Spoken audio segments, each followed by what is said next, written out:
So, we know for a fact that fucking Mass Kyrie is on his way back, and even though I've been a part of the fucking camp of like do whatever you can to rest these motherfuckers. And as soon as I saw him get elbowed in the face, which is literally like on brand for Kyrie, he's always getting elbowed in the fucking face.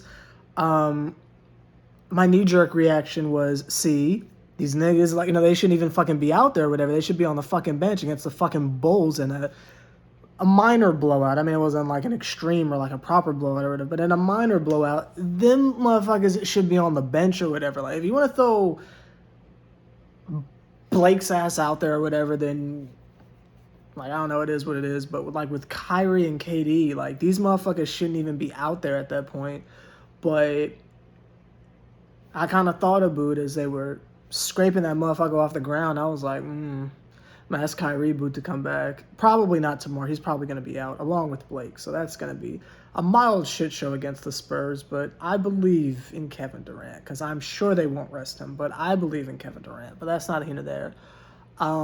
We're seeing more examples of what happens when you start Bruce Brown. We lost 4 games in a row. Then you put Bruce Brown in the starting lineup, and all of a sudden you start winning games again. But again, we just gonna act like 7-man, young 7-man, the youngest of the 7-man, the greatest there's ever been. Doesn't know what the fuck he's talking about. But that's neither here nor there.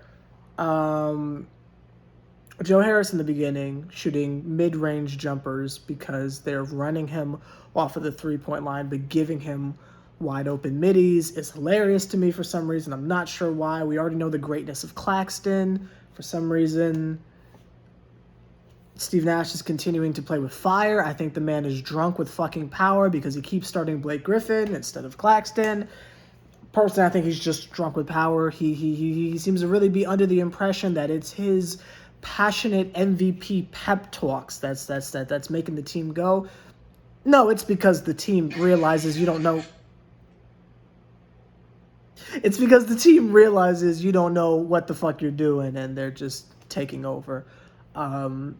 If I were to just sum up the entire game, I would say we're just looking at a collection of motherfuckers who have just bought in, and not to Steve Nash's system, but bought in to the idea that you have all these scorers from their respective places who could all probably be starting and or leading teams somewhere.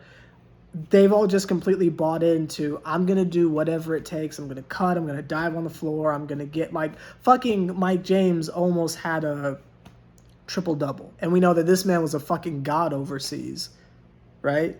Which is ironic because I think he played in Israel. Ooh, religion pun. Oh, but, like, it just goes to show that everyone is completely bought in. You've got a cast of characters that can, on their own, drop 20 at a moment's notice, and we've seen it from each and every one of these motherfuckers. How many times has Shamit almost dropped fucking 30 points and shit like that? Like, every last one of them can go out there and give you amazing numbers, but they're all just buying in, and people like Bruce Brown and Jeff Green are fucking feasting from it.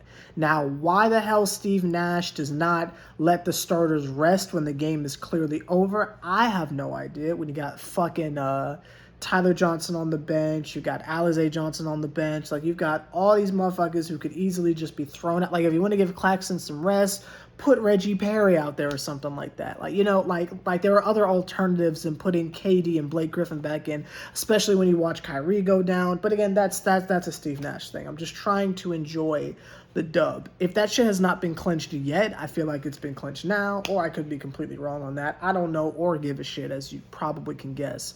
But I feel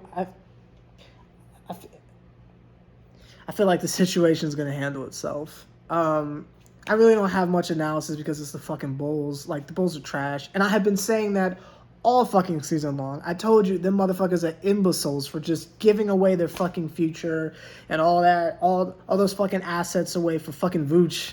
Like, Vooch and, like, Al-Farouq Aminu, like, for what? To be in the fucking lottery? Them niggas probably won't even make the fucking play into it. Like, I told you them motherfuckers were trash. Y'all fucking came at me like, Seven, are you saying that other teams can't get better? I'm saying that shit is meaningless when you're still going to be in the fucking lottery. Zach LaVine can drop as many 30 pieces as he want. Y'all motherfuckers are still trash. I know there's some Bull fans on the channel, but this is my fucking I told you so moment. And granted, I should have been given this type of fill in the blank term when I told y'all, it's okay for the hindsight shit. That's fine. That's fine. I told y'all motherfuckers that they were trash, but that's neither here nor there. Next up, we got the Spurs. Then I think the Bulls again, and then the Cavaliers. Again, I personally think that for that Cavalier game, they're probably going to rest everyone that's involved with the big three, quote unquote. I don't see them playing in that Cavs game, so they'll probably fuck us up. But at least we get to see Jared Allen again. They're saying maybe James Harden plays tomorrow. I don't think he will, but who knows? Not really looking forward to a back-to-back because I got shit to do, but it is but it is what it is. Again, I don't really have much of analysis. They fucked up a trash team like they should. Like wire to wire. This is the type of shit that I've been personally waiting for all season. They should just be fucking people up, especially these trash teams. Don't play down to your talent. Go out there and destroy people. But just like with the Detroit game, I guess we needed the Nuggets first half to get them to wake the fuck up and be like, oh yeah, we're a championship team. Like, wake the fuck up. But that's not here or there. I'll see y'all tomorrow, I guess, for tomorrow's game against the Spurs. And I really don't have much to say, but leave your shenanigans and speculation down below. Because y'all always do. You always find a way to throw some random hot take. And I'm like, I'm motherfucking ain't even think about that. So leave that shit down below.